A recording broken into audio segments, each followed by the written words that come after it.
Hi, it's Emily. I'm sorry for my long delay. I apologize for being gone for so long. I'm back. I have a couple of book hauls to film today, and then I want to do some tags and some other things like that. So I should be back more regularly. So I appreciate you sticking with me while I've been gone for a couple weeks, and let's jump right in. This is a book haul. I had it at my annual library book sale, and I always go a little bit crazy at those, but this is everything I've gotten over the last couple of weeks that is not from the library book sale. And so there's some things from publishers, there's some things from some of my friends, and then just some things that I bought because I went to Barnes & Noble one day. So yeah, let's dig right in. So the first one I got from my friend Deepa. It's called The Jewel of the Thames, and it's by Angela Misri. This is by a friend of a friend. I know her sister, and my very good friend Deepa is very good friends with her sister. So anyway, that's how I got my hands on this. I'm really excited about it. I love the cover. It's about a 19-year-old girl who inherits 221B Baker Street, and you know, hijinks ensue, I'm sure. So it sounds really good. It has good reviews that I've seen so far, and I just really love that cover. I think it's so pretty. So it's really sweet of Deepa to send that to me. I can't wait to read it. I got this from Tor Books. This is The League of Seven by Alan Gratz, illustrated by Brett Hellquist. And this is a middle grade book. It's sort of a steampunk middle grade book, you know, where bad things happen to the parents who are in charge with keeping the world safe, and the kids sort of take over and step in and save the world, basically. I think this sounds really, really good. I've had my eye on it for a while. I like the look of the cover. I'm really excited to check this out. So thanks, Tor, for sending that to me. These I got from my friend Christina on Twitter. She has just been sending me a ton of books lately, and I'm really grateful to her for doing that. I'm so excited about this. Okay, so this is Mortal Heart by Robin Lefevers. It is the third book in the My Fair Assassins trilogy, his Fair Assassins trilogy. The first two are super good. This is an arc. The book doesn't come out until November, so it's still a few months away. 3 months. Okay, math is hard. So this follows a group of assassin nuns. So, I mean, stop the video, buy the books. You know, what else do you need to know? But it's really good. I've loved the last two. I even like the second one better than the first one, and from what I hear, the third one's even better. So, and they're all companion novels, so I imagine you could read them in any order. I don't know for sure, but they probably just build on top of each other. So anyway, this should be really, really good. I'm so excited for this. I also got The Illusionists by Rosie Thomas. This is an arc, but it's already on sale. It came out, I think, at the end of June. I don't know much about this, except it's sort of set in London in 1870 and magicians and that kind of thing. It says it's for fans of the night circus. I mean, it kind of does have that feel to it on the cover and everything. So I think that should be really, really good. The intoxicating new novel by a master storyteller bringing to life a world of 19th century English magicians, theater folk, and other seductive purveyors of dark dreams. Oh, that sounds so good. Okay, I'm ready for that.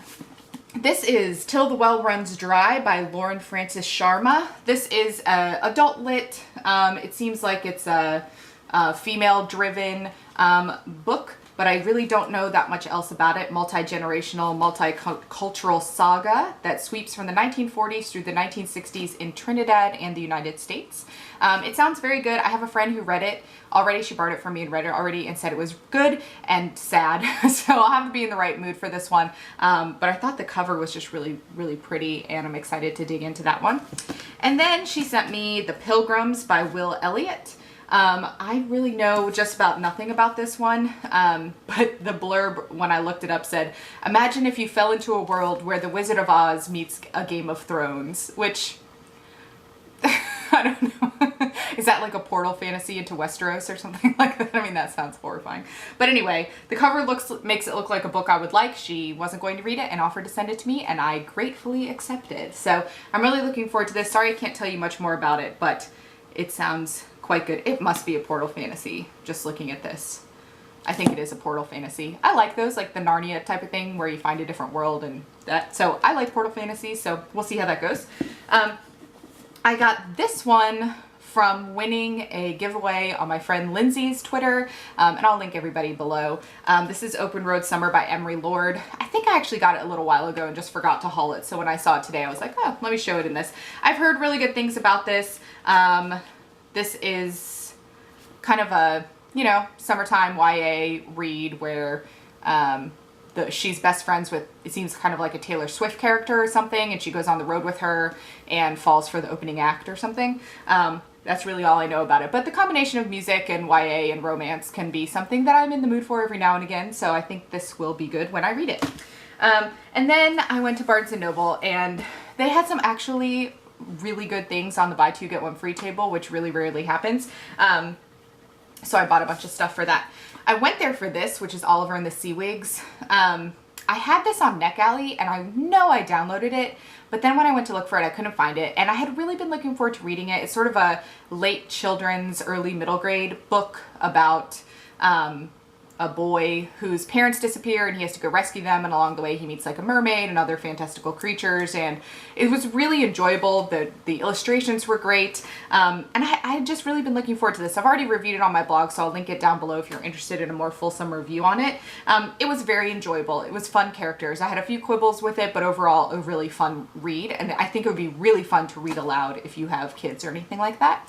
So anyway, because I had agreed to review it, and because I had been looking forward to it, I went ahead and bought it when it came out so that I could review it. And this is the only book I went to Barnes & Noble for.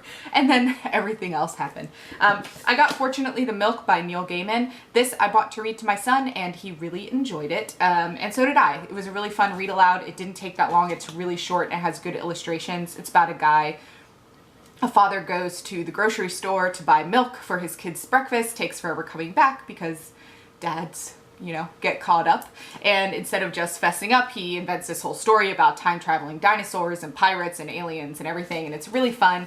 My son is 4. He loved hearing it out loud. I'm sure he didn't get most of it, but he really liked reading it, was asking for it every night, and I loved reading it to him. It was a really fun, quick read. On the buy two get one free, I got The Westing Game, which is a YA. It's sort of a classic YA, I feel like. I think it was from the late 70s, which I guess at this point counts as a classic. If it's older than me, it's definitely a classic. So I haven't heard very much about this. I mean, I've heard very good things about it, and I know that a lot of people have read it, but other than that, I really don't know much else. I think it has something to do with a will reading and then some sort of competition or something like that. So I think that should be fun. It won the Newbery Medal. So anyway, I think that should be a good read. I also got The Imperfectionist by Tom Rackman, I don't know. But a whole crap ton of people named it one of the best novels of the year, including the New York Times, The Economist, NPR, Slate, so on and so forth, Globe and Mail, Publishers Weekly. It sounds really good. It just says it's follows the topsy-turvy private lives of the reporters and editors of an English language newspaper in Rome. So it sounds really interesting to me. I don't know, I was really drawn in by the cover. I like journalism and journalists, and I think that that's a really, there's probably a lot of really good fodder there for a good story, and I don't know, the cover really got me on this one, so I got this. I also got Poison Princess by Cressley Cole. I also don't know much about this.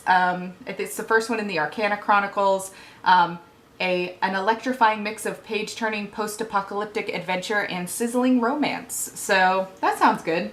A group of teens have been chosen to reenact the ultimate battle between good and evil. So I don't know, this sounds like it'll be a fun, quick read sometime when I'm in the mood for that kind of a thing. And the cover's pretty, so that's good. Then I got The Unbecoming of Mara Dyer by Michelle Hodkin. I've just heard amazing things about this, actually mostly on BookTube, and so I've been wanting to check it out. It seems like it might be slightly creepier than I generally tend to read, but I do sometimes get in the mood for that. I think she wakes up from a coma and doesn't know who she is and has to figure it out. And it's the first one in a trilogy because it's YA in 2014 and everything's a trilogy. So that's this. And then I got The House of the Scorpion by Nancy Farmer. I really don't know anything about this, but the first line of it was, Mateo Alacran was not born, he was harvested. So that sounds good. And it looked like it was sort of diverse. There's some diverse names and things like that, which, you know, I'm into. And I think it just sounds really interesting. So it seems to follow his life. It's like the chapters are divided by ages and things. And it says old age is 12 to 14. So anyway, Sounds really interesting. I think it should be really good.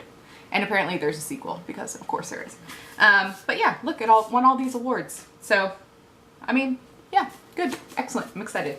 And then I splurged on this one, which is Rogues, which is a short story compilation edited by George R.R. Martin and Gardner Dozoy, probably.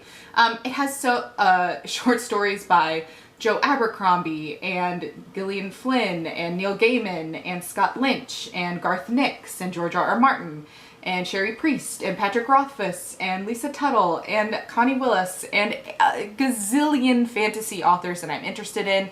I read a lot of the series that are followed in this book, so that the short stories come from, so I thought that would be fun. And I also just like to buy short story compilations because they're not the kind of things that I usually want to sit down and read. I kind of like to pick it up in between things, and so it's usually a good thing to invest in. And man, I'm excited. It sounds so good. I want to read it right now. I'm gonna turn off the camera and read it right now. So yes, this sounds good. I'm excited. It's beautiful. I'm glad that I have it now. So yeah, that's everything that I got that wasn't from my library's annual book sale over the last couple of weeks. Let me know if you've read anything or if there's anything I definitely shouldn't hesitate to pick up. Thank you for sticking around again, and I will see you soon. Bye.